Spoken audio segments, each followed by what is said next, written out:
Terima kasih pemirsa Anda masih bersama kami di Halo Indonesia. Pemerintah Indonesia sedang dipusingkan dengan lonjakan kasus COVID-19 yang semakin tinggi. Hingga saat ini kasus positif sudah menembus 2 juta kasus secara nasional yang dipicu oleh penambahan kasus usai mudik hingga perilaku masyarakat yang abai terhadap protokol kesehatan. Lonjakan kasus COVID-19 di Indonesia mengalami peningkatan yang signifikan dalam beberapa minggu terakhir, terlebih pasca libur panjang Lebaran. Kondisi ini diperparah dengan perilaku abai masyarakat dalam menerapkan protokol kesehatan. Tercatat, kasus COVID-19 di Indonesia menembus angka 2 juta kasus. Kasus tertinggi berada di Provinsi DKI Jakarta, Jawa Barat, dan Jawa Tengah. Kondisi ini menyebabkan pemerintah daerah membuka fasilitas isolasi tambahan bagi pasien COVID-19, serta mengerahkan sumber daya tenaga medis untuk menangani lonjakan pasien COVID-19 secara intensif. Pengetatan PPKM Mikro juga dilakukan pemerintah pusat secara nasional. Pembatasan jam operasional fasilitas publik, membatasi mobilitas warga, hingga mendorong pemberlakuan WFH 75% bagi sektor perkantoran juga dilakukan guna menekan angka kasus COVID-19. Namun, sejumlah ahli menilai langkah tersebut tidak akan efektif jika tidak diimbangi sistem mitigasi penanganan COVID-19 yang komprehensif. Mereka menilai selama ini terjadi kerancuan dalam pencegahan kasus COVID-19. Ya, untuk membahas lebih lanjut sudah seberapa efektif penanganan COVID-19 di Indonesia saat ini, kita akan berdiskusi langsung dengan Bapak Diki Budiman selaku epidemiolog dari Griffith University. Selamat siang Pak Diki, apa kabar Pak? Selamat siang Mas Andres, selamat siang juga pemirsa. Alhamdulillah sehat.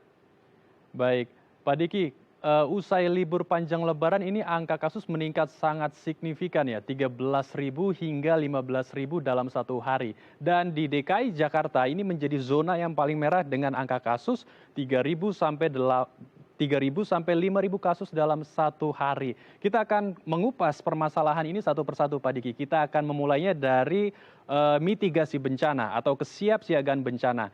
Kalau kita berbicara Ya, mengenai mitigasi bencana saat ini, pemerintah pusat itu hanya menerapkan PPKM Mikro dan sekarang sudah dirubah ada kata-kata penebalan PPKM Mikro. Sebetulnya seberapa efektifkah PPKM Mikro ini, Pak Diki? ya. Sebetulnya kalau bicara efektivitas, pertama ya banyak yang bertanya pada saya merespon kalimat atau penyampaian dari Pak Presiden tentang bahwa esensinya sama antara PSBB dan PPKM. Ya betul, pernyataan beliau betul, esensinya sama.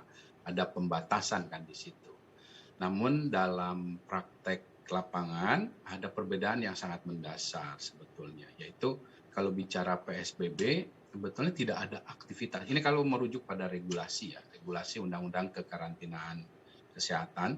Kalau PSBB itu tidak ada benar kegiatan apapun, aktivitas sosial, ekonomi, semua aktivitas berhenti. Kota itu seperti kota mati. Itulah PSBB, yang artinya kenapa PSBB ya disamakan dengan lockdown, karena lockdown pun itu seperti itu, tidak ada aktivitas apapun. Nah, kalau PPKM, baik PPKM yang dulu yang pertama yang 2 jilid, kemudian PPKM yang mikro dan sekarang yang ada kalimat penebalan, itu tetap ada pelonggaran-pelonggaran aktivitas. Ya, ada 25%, dari misalnya WFH itu dari pertama dulu 75% naik, turun lagi 50%, sekarang naik lagi 75%. Nah, sebetulnya kalau misalnya pemerintah memutuskan, karena ini kan kewenangan ya tetap pemerintah. Saya salah satu yang juga sebetulnya mengusulkan itu ya, dengan lapor COVID, dengan sisi dengan banyak saintis lainnya tentang pentingnya melakukan PSBB sebetulnya. Nah, namun kan pemerintah memiliki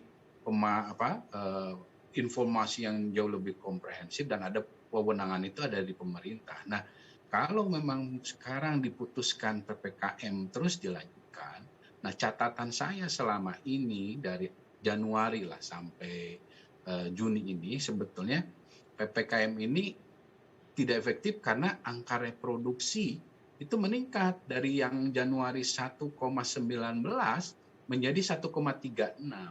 Nah, ini saja sudah membuktikan kalau intervensi itu kan efektivitasnya dilihat bagaimana dia menurunkan tidak angka reproduksi. Nah, ini buktinya ternyata tidak. Nah, kemudian dilihat lagi yang lain, yaitu growth rate namanya.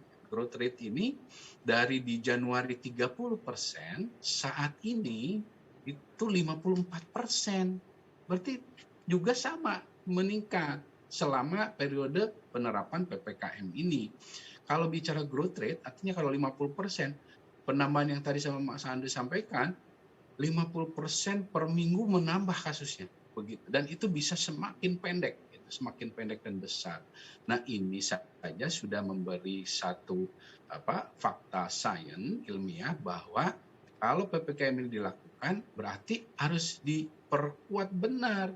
Dan catatan lainnya adalah PPKM selama ini tidak konsisten dan penerapannya itu tidak sesuai dengan yang dituliskan dalam target-target itu. Katakanlah WFH 50%. Pada kenyataannya yang bekerja lebih dari 50%, bahkan di meeting di sana-sini, perjalanan sana-sini.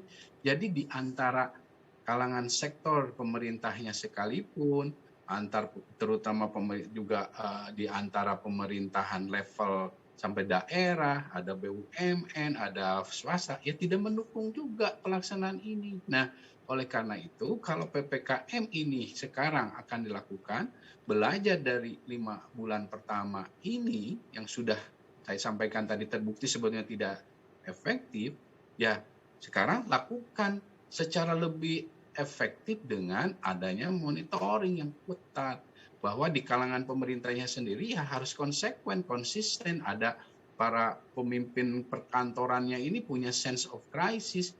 Karena kalau misalnya bicara 75% di rumah, kalau si bosnya misalnya yang BUMN lah, yang perkantoran pemerintah atau Pemda, yang nyuruh masuk ya tetap masuk, kan takut pegawainya. Nah, ini yang belum ada mekanisme monitoring. Ya, itu baru satu aspek saja loh.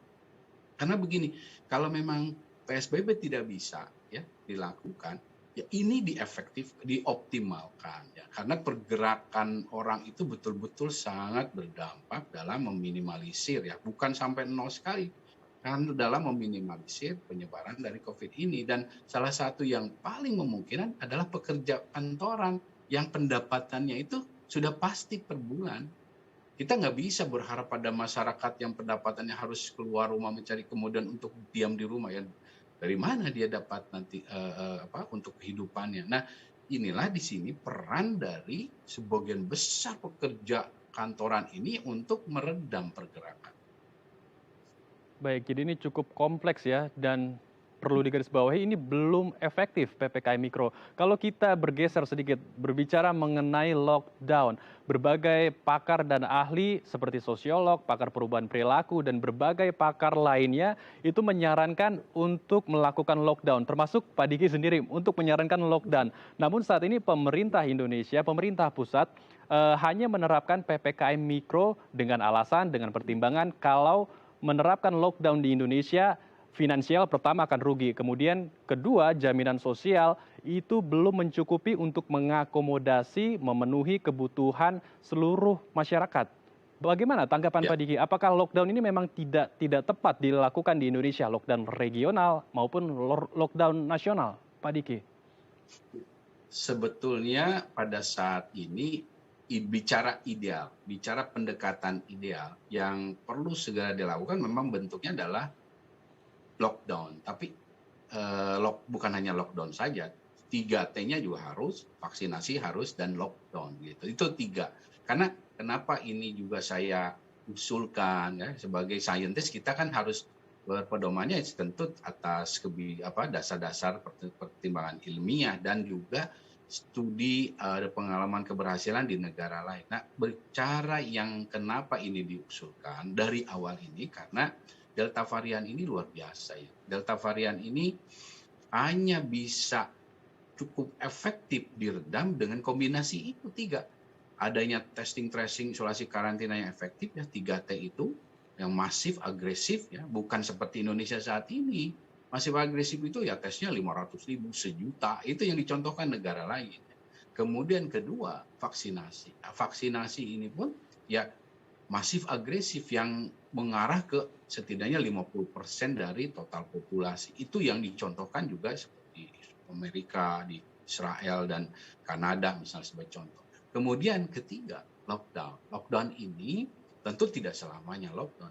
Setidaknya seperti yang dilakukan Malaysia 2 minggu misalnya, atau 2 kali masa inkubasi seperti sebulan, itu untuk meredam, ya, meredam. Dan itu yang juga berhasil di India misalnya, ya, termasuk di sini di Australia. Jadi 3 kombinasi itu yang efektif untuk meredam si varian Delta yang luar biasa sebetulnya sangat mengancam ini. Karena apa? Angka reproduksinya bisa sampai 8 angka reproduksinya, dengan secondary attack rate sampai 80%, yang artinya dari 1 orang yang terinfeksi dia bisa menginfeksi 8 orang.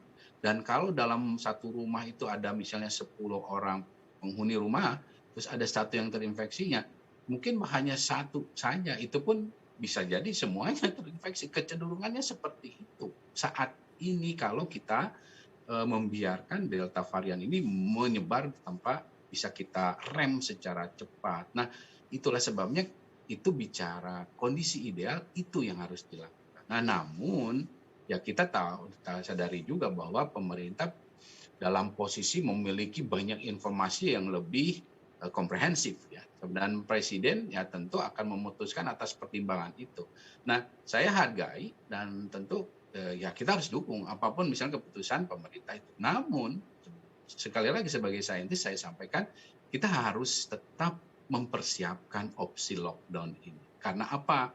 Kita tidak bisa diyakinkan dalam 2-4 minggu ke depan situasi makin baik. Saya sampaikan ke pemerintah bahwa setidaknya sampai akhir Juli kita masih memiliki potensi yang jauh lebih buruk, bahkan potensi the little India itu tetap ada. Ya. Nah, oleh karena itu ketika chaos itu terjadi, nah dari sekarang pemerintah tetap harus menyiapkan opsi PSBB atau lockdown itu, sehingga jauh lebih siap. Seperti yang Mas Andrew tadi katakan, dukungan-dukungan ke masyarakat lawan jadi lebih siap apa opsinya dan lain sebagainya. Termasuk ya tentu harus dicegah dari sekarang. Nah kalau misalnya memang tidak mau dan ingin menghindari opsi lockdown, ya 3T-nya tingkatkan dong. Jadi itu yang masih jadi pertanyaan saya selama setahun ini tidak signifikan meningkat gitu 3T ini. Baik, mungkin saat ini pemerintah sedang mengalami dilematis juga Pak Diki, dan maka dari itu masih tetap dengan menerapkan berjalan di 2 kaki, yaitu ingin memulihkan pandemi dan juga ingin memulihkan ekonomi. Namun sepenglihatan kita, kondisi kita saat ini, mana yang sebenarnya yang harus diprioritaskan? Pemulihan ekonomi kah dulu atau pemulihan pandeminya dulu? Kita akan bahas itu usai jeda, Pak Diki. Baik pemirsa, jangan kemana-mana karena kami akan kembali sesaat lagi.